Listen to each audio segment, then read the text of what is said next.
जय हिंद साथियों।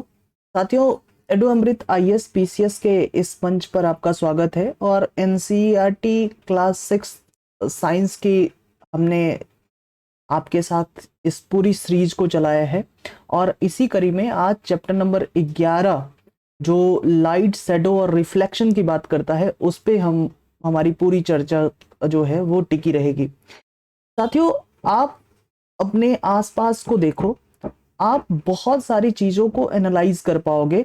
आप अगर रोड पर निकल रहे हो तो बसेस को देख पा रहे हैं, कार को देख पा रहे हैं, बहुत सारी चीजें। अगर आपने अपने रूम में हैं आप, तो अपने फैन को देख पा रहे हैं, बोर्ड को देख पा रहे हैं, दीवार को देख पा रहे हैं, बेड को देख पा रहे हैं।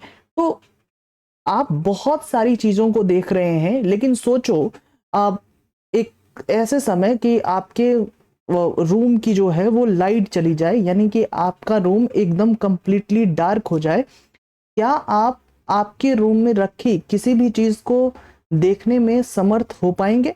The answer is no. ऐसा क्या कारण है कि आपने अब कोई भी चीज नहीं देखा? तो आप कहोगे कि सर, क्योंकि लाइट अवेलेबल नहीं है इसलिए हमने किसी चीजों को अपने रूम में नहीं देखा, और अचानक से फिर लाइट आती है तो फिर सारी की सारी चीजें आपको दिखने को मिलती है। तो इसका मतलब ये हुआ कि without light we can not see anything. So light helps us to see the object. ठीक है। अब लाइट जो है, कुछ ऑब्जेक्ट अपनी लाइट खुद एमिट करता है, उनकी लाइट खुद होती है। जैसे सन जो है वो खुद की लाइट होती है उसमें, और उसी की लाइट जो है पृथ्वी तक पहुंचती है, तो यहाँ आपको दिन का एहसास होता है। ठीक है।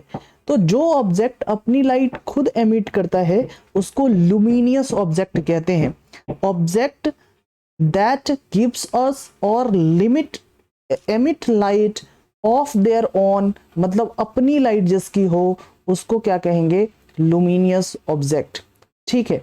अब लाइट जो है किसी ऑब्जेक्ट को पार करती है या नहीं कर पाती है, उसके बेसिस पे पूरे ऑब्जेक्ट को हम 3 अलग अलग भाग में बांटते हैं।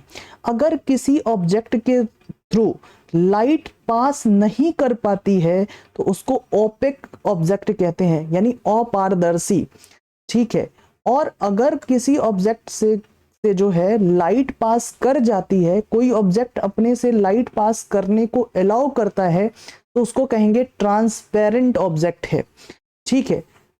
और अगर कोई ऑब्जेक्ट ऐसा है जो अपने से होकर लाइट को पास होने तो देता है लेकिन कंप्लीटली पास होने को नहीं देता है, मतलब ये है कि आप बहुत क्लियरली जो है उसके आर पार देख नहीं पाएंगे, तो ऐसे ऑब्जेक्ट को पारभासी कहते हैं, ट्रांसलूसेंट कहते हैं। इसका अच्छा एग्जाम्पल होता है कि तेल तेल लगा हुआ तेल लगा हुआ कागज। तो तेल लगा हुआ कागज को आप देखें तो उसके आर पार तो आपको दिखेंगी, लेकिन पूरी तरीके से आप आर पार उसको नहीं देख सकते। ट्रांसपेरेंट का अच्छा एग्जाम्पल है शीशा। ठीक है। तो शीशे से आप जो है बाहर की चीजों को देख सकते हैं। ओपेक का अच्छा एग्जाम्पल है दीवार, मतलब आपके दीवार के उस पार जो है उसकी गतिविधि को आप नहीं देख सकते हैं। ठीक है। अब एक चीजें जो आपको आपके किताब ने समझाने की कोशिश की है वो कि शैडो को आप समझते हैं या नहीं, छाया। देखो कि शैडो होने के लिए सबसे 2 चीजें बहुत जरूरी है। शैडो तभी किसी चीज की बनेगी जब कोई लाइट हो, मतलब सोर्स ऑफ लाइट होनी चाहिए, और साथ ही साथ एक ओपेक ऑब्जेक्ट होने चाहिए, तभी शैडो बन सकती है। मतलब ऐसा कि अगर मैं दीवार पे खड़ा हूं, ठीक है, यानी और मेरे ऊपर कोई प्रकाश डाली जा रही है, तो मेरी जो शैडो है, मेरी जो परछाई है उस दीवार पर बनती हुई दिखेगी। ठीक है। यानी मैं एक ओपेक ऑब्जेक्ट हूं, यानी मेरे से होकर प्रकाश पास नहीं कर पा रही है। ठीक है। तो मेरी मेरी जो है वो शैडो बनेगी। आप समझ पा रहे हो? तो कम से कम ये चीजें जरूरी हैं कि अगर शैडो बनानी है तो सोर्सेस ऑफ लाइट होने चाहिए, और ओपेक ऑब्जेक्ट होने चाहिए, तभी आप शैडो जो है वो देख पाओगे। और शैडो जो है इस तरीके के आपको देखने को मिलेंगे, और शैडो से जो है वो क्लियर होती है। आप एक इमेजिनेशन लगा सकते हो कि ऑब्जेक्ट का शेप कैसा है, ठीक है, लेकिन हर बार आप इमेजिनेशन करके इस बात को 100% क्लियर नहीं कर सकते कि इस ऑब्जेक्ट का शेप जो है ऐसा ही होगा। कभी कभार शैडो के बेस्ड पे जो है शेप जो है वो मिसलीड भी किया जा सकता है, ठीक है, क्लियर है। जैसे कि मान के चलो, एक अच्छा एग्जाम्पल, अगर आप क्राइम पेट्रोल सब देखते होंगे, एक अच्छा एग्जाम्पल मेरे को एक उसका एपिसोड याद आ रहा है जिसमें कि एक शैडो जो है वो दिखती है, और उसमें बाल जो है उस सामने वाले व्यक्ति के लंबे हैं। तो लंबे बाल होने के कारण जो शुरुआत में दर्शकों को नजर आता है कि शायद कातिल जो है वो लड़की रही होगी बाल लंबे के कारण, ठीक है, यानी एग्जैक्ट तो आप अनुमान नहीं लगा सकते, और बाद में जो कातिल है वो लड़का निकलता है, ठीक है। तो ऐसी चीजें जो है, मतलब शैडो कभी कभार मिसलीड भी कर सकती हैं एक्चुअल फिगर देने में, ठीक है। और बहुत सारे शोज भी आप देखने को मिलेंगे आपको शैडो पे जो है बेस्ड शोज, ठीक है। आपने देखा होगा यूट्यूब पे। पिन होल कैमरा क्या होता है सर? बहुत आसान है पिन होल कैमरा, और इसका अच्छा एग्जाम्पल आपको समझना है तो आप ऐसा करो कि आप एक ट्री जो कि पूरी की पूरी तरीके से लीव से कवर है, पूरे चारों तरफ पत्तियां लगी हैं, और उनके ऊपर जो है सूर्य चमक रहा है, मतलब कि दोपहर में आप ट्री के नीचे जाओ और उनके ऊपर सूर्य चमक रहा है, आप देखोगे कि ट्रीज के पत्तों के बीच में जो है छोटे छोटे होल होंगे सर्कुलर, और उस होल से आप सन को देखने की कोशिश करो। तो आप जो कर रहे हो ना, वो जो होल है, ये ट्रीज जो है एक तरीके का पिन होल की तरह काम कर रहा है, यही है पिन होल कैमरा, ठीक है। मतलब एग्जैक्टली सन जो है, आप उस सन को उस छोटे पत्ते की होल से देख रहे हो, तो इसको कहते हैं पिन होल कैमरा, ठीक है, क्लियर है। इसके बाद हम आगे बात करें, पिन होल कैमरा बेसिकली यही है कि आपको एग्जैक्टली उस इमेज को देखने की अगर आप कोशिश कर रहे हैं, तो आप उस कैमरे के का इस्तेमाल करके एग्जैक्ट तरीके से बहुत दूर की इमेज को जो है वो देख सकते हैं। मिरर और रिफ्लेक्शन में क्या अंतर? देखो, मिरर जो है ना, आप जो अपने फेस को देखते हैं आईने में, तो वो मिरर में ही होता है। मिरर का हिंदी होता है आईना, ठीक है।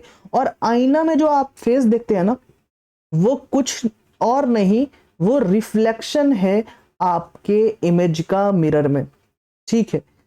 मतलब मैं क्या बताना चाह रहा हूं, मैं ये बताना चाह रहा हूं कि जो प्रकाश है वो सीधे ट्रेवल करता है, और मिरर में जो है वो रिफ्लेक्ट होके कहीं और से रिफ्लेक्ट होके मिरर में वो आपकी इमेज बनती है, और इसलिए इमेज से जो है वो आपको मिरर के अंदर इमेज दिखती है। जैसे आप देखो कि इस पर्टिकुलर एक्टिविटी से क्या देखने को मिलता है कि अगर आप ये बता रहा है कि अगर आप मिरर पे प्रकाश मार रहे हो, तो मिरर पे जो प्रकाश जाके फॉल कर रहा है, वो प्रकाश को दूसरी तरफ जो है वो रिफ्लेक्ट कर रहा है, ठीक है।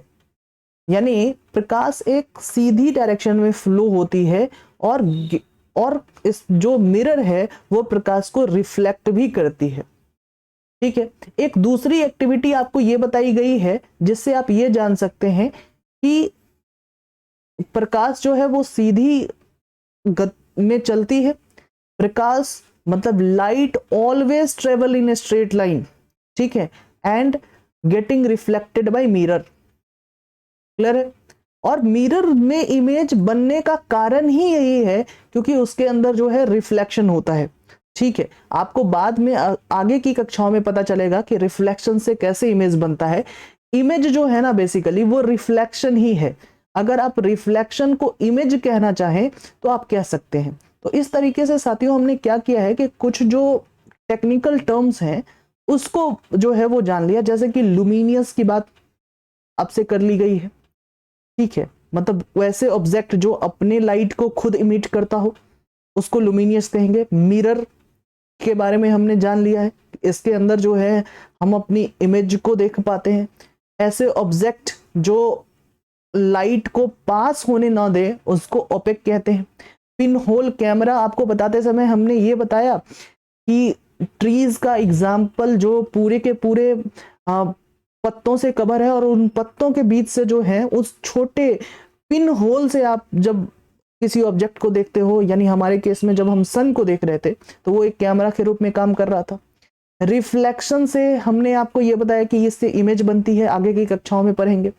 शैडो को लेकर हमने आपको ये बताया था कि जो परछाई है उसको बनने के लिए प्रकाश होने चाहिए और ओपेक मटेरियल होने चाहिए, तभी प्रकाश बन सकती है। और ट्रांसल्यूशेंट और ट्रांसपेरेंट के बारे में भी हमने बताया था कि वैसे ऑब्जेक्ट जो प्रकाश को एकदम बेरोक टोक आने जाने दें उसको पारदर्शी कहते हैं, मतलब जिसके आर पार आप देख सकते हैं।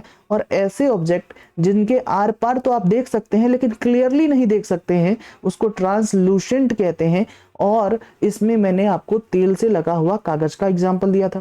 तो जो भी टेक्निकल कीवर्ड्स हैं उनको हमने पूरी की पूरी तरीके से आपके सामने जो है वो चर्चा कर ली है। अब मिलते हैं अगले चैप्टर में आपके साथ, तब तक के लिए धन्यवाद, जय हिंद।